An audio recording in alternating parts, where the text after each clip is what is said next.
title is Measuring University Staff Mobility Impact Using Mobility Matrix. So I'm the corresponding author. My name is Karlis, and yeah, we combined the paper together with my colleague Zane, Emilija, Sarma. We're from Riga Technical University in Latvia, and in this presentation I'll share the results and all the details you can find in our publication in the proceedings book. I will start with needs analysis. So there are a couple of reasons why we developed this mobility matrix. There is a significant amount of staff mobilities that is happening each and every year. For example, in year 2022 alone, there were more than 100,000 staff mobilities through Erasmus program, and it's not even counting other programs or bilateral cooperations or individual mobilities. It is set as a praxis that primarily it is up to individual institutions to recognize and measure the impact of the staff mobility. And there is this reason to measure it for the 5 following reasons. First is to advance mobility recognition process. Second is to integrate mobility aspect in staff assessment procedures. Third is to increase knowledge transfer among mobility participants in higher education, to be able to create precise internationalization strategies, and to establish more transparent mobility selection among staff members.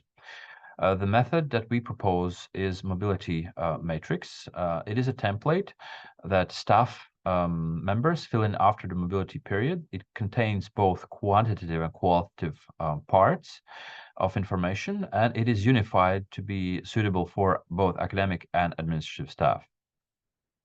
The mobility matrix in quantitative section looks as following. So there are 10 factors or indicators that asks for numeric value, and then they're assessed by the level or depth of the impact. So for example, level 1 is cooperation discussed, second one is established and in process, and third is already arranged and signed. The factors that we propose are number of institutions visited, number of meetings held, industry partners visited, civil society partners visited, number of students that have been met either in a lecture, in a class, or some seminar, number of governmental institutions visited, number of lectures, workshops held, and number of various events, as well as agreements. And then after entering numeric values, the overall index is calculated automatically. There's also a qualitative part for the mobility matrix, which asks about the developments that have been initiated or achieved during the mobility period of the staff. And then corresponding, if the answer is yes, then in the qualitative part, participants are asked to outline the background information, current state of the cooperation, etc. If the answer is no, then there are open question about the arrangements for future cooperation. And then in the second part, there's a description about the benefits at the receiving institution, what was done. There's also an optional part, which is not mandatory for participants, that collects information that might be helpful for other participants that are going to the same destination or host institution. From the period of May 2023 till November 2023, mobility matrix was introduced in Riga Technical University, which is in Latvia, and mobility participants were asked to fill it in after mobility period. In total, pilot project contained 30 staff members that duly filled it in. It was giving both to incoming and outgoing staff members of Riga Technical University. It was filled in both by academics and administrative staff as well. And in the pilot, it was done in a Word file and accepted electronically. Results of the pilot project demonstrated that more participants were of an incoming mobility, There were slightly more females, and activity levels did a kind of cascaded, starting from majority participants just initiating cooperation or doing preliminary discussions. And you can see that only two mobility members did like a high impact section where there were already concrete actions taken, and so yeah, I think it's a very, very interesting and important aspect. From quantitative data, we can see that from factors 1 to 5, the biggest spike and kind of numerical impact was for number of academic and scientific staff meetings that were attended during the mobility. And for factors 6 to 10, the biggest spike was for number of students that the staff did meet, which kind of corresponds to regular practices in higher education. But there are also other interesting things, such as that, for example, there were number of events which typically might be, let's say, scientific or cooperation based, and a couple of people also participated in international staff weeks. After filling it in, the summary of the impact factors. So down from 1 to 30, you see staff members and their individual impact factor, which is calculated by the table that I showed you before. So within these three levels, there are coefficients that are added that correspond to the impact that we propose in the paper. And you can see that the maximum impact factor is 220.6. The minimum is 5.5. The total average is 35.75, which kind of corresponds that those high number achievers just met more students during their mobility period. They attended more events, and therefore we argue that probably the impact outcomes of mobility and impact factors can be analyzed in such. This lower impact achievers correspond to having maybe less being less active in mobility, or mobility being more specific. So and this data, quantitative data, cannot be seen without the second part of qualitative data, because that can explain, complement, or justify the quantitative part. And also we can see that the overall index was higher in female participants, and whereas also more impact was achieved for outgoing staff members of Riga Technical University. For qualitative data, so in the description about their mobility journey, participants outline that they have started or worked on joint projects. They did maybe scientific papers at host institutions together with host institution staff members.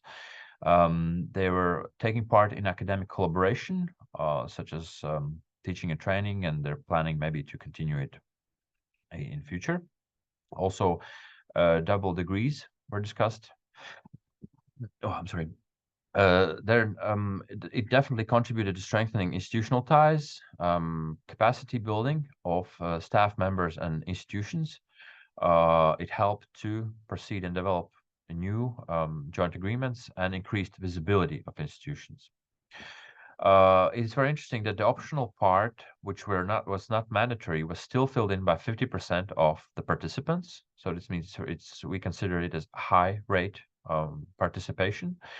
And the information that was shared in the optional part was that there is need for appropriate preparation before the mobility period in terms of planning it and communicating with host institution. Specific field-related recommendations were given. If the person represents Faculty of Chemistry, then they were recommending specific facilities or people that should be met if someone else would undertake mobility to the same institution. There's a lot of also practical advice and safety advice corresponding specifically to the host institution, place, and country and region, etc. And in majority, it was kind of encouraging, because maybe if some person were not sure if they want to, let's say, visit Algeria or something like that, there was encouragement that it is quite safe and you can really take part into the mobility.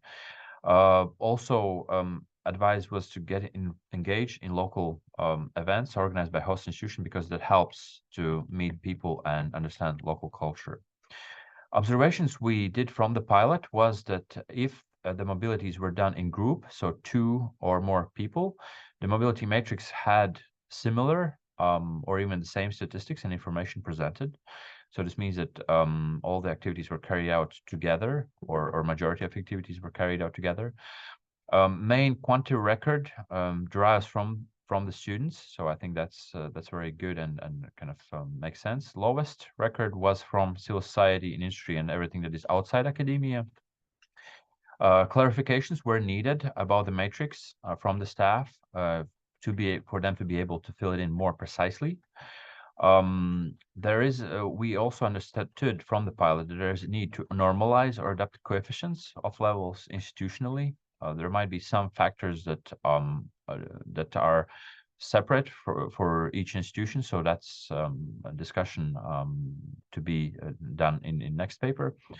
There were some problems with the instructions, so therefore maybe some had a challenging perspective to fulfill precise quantitative part.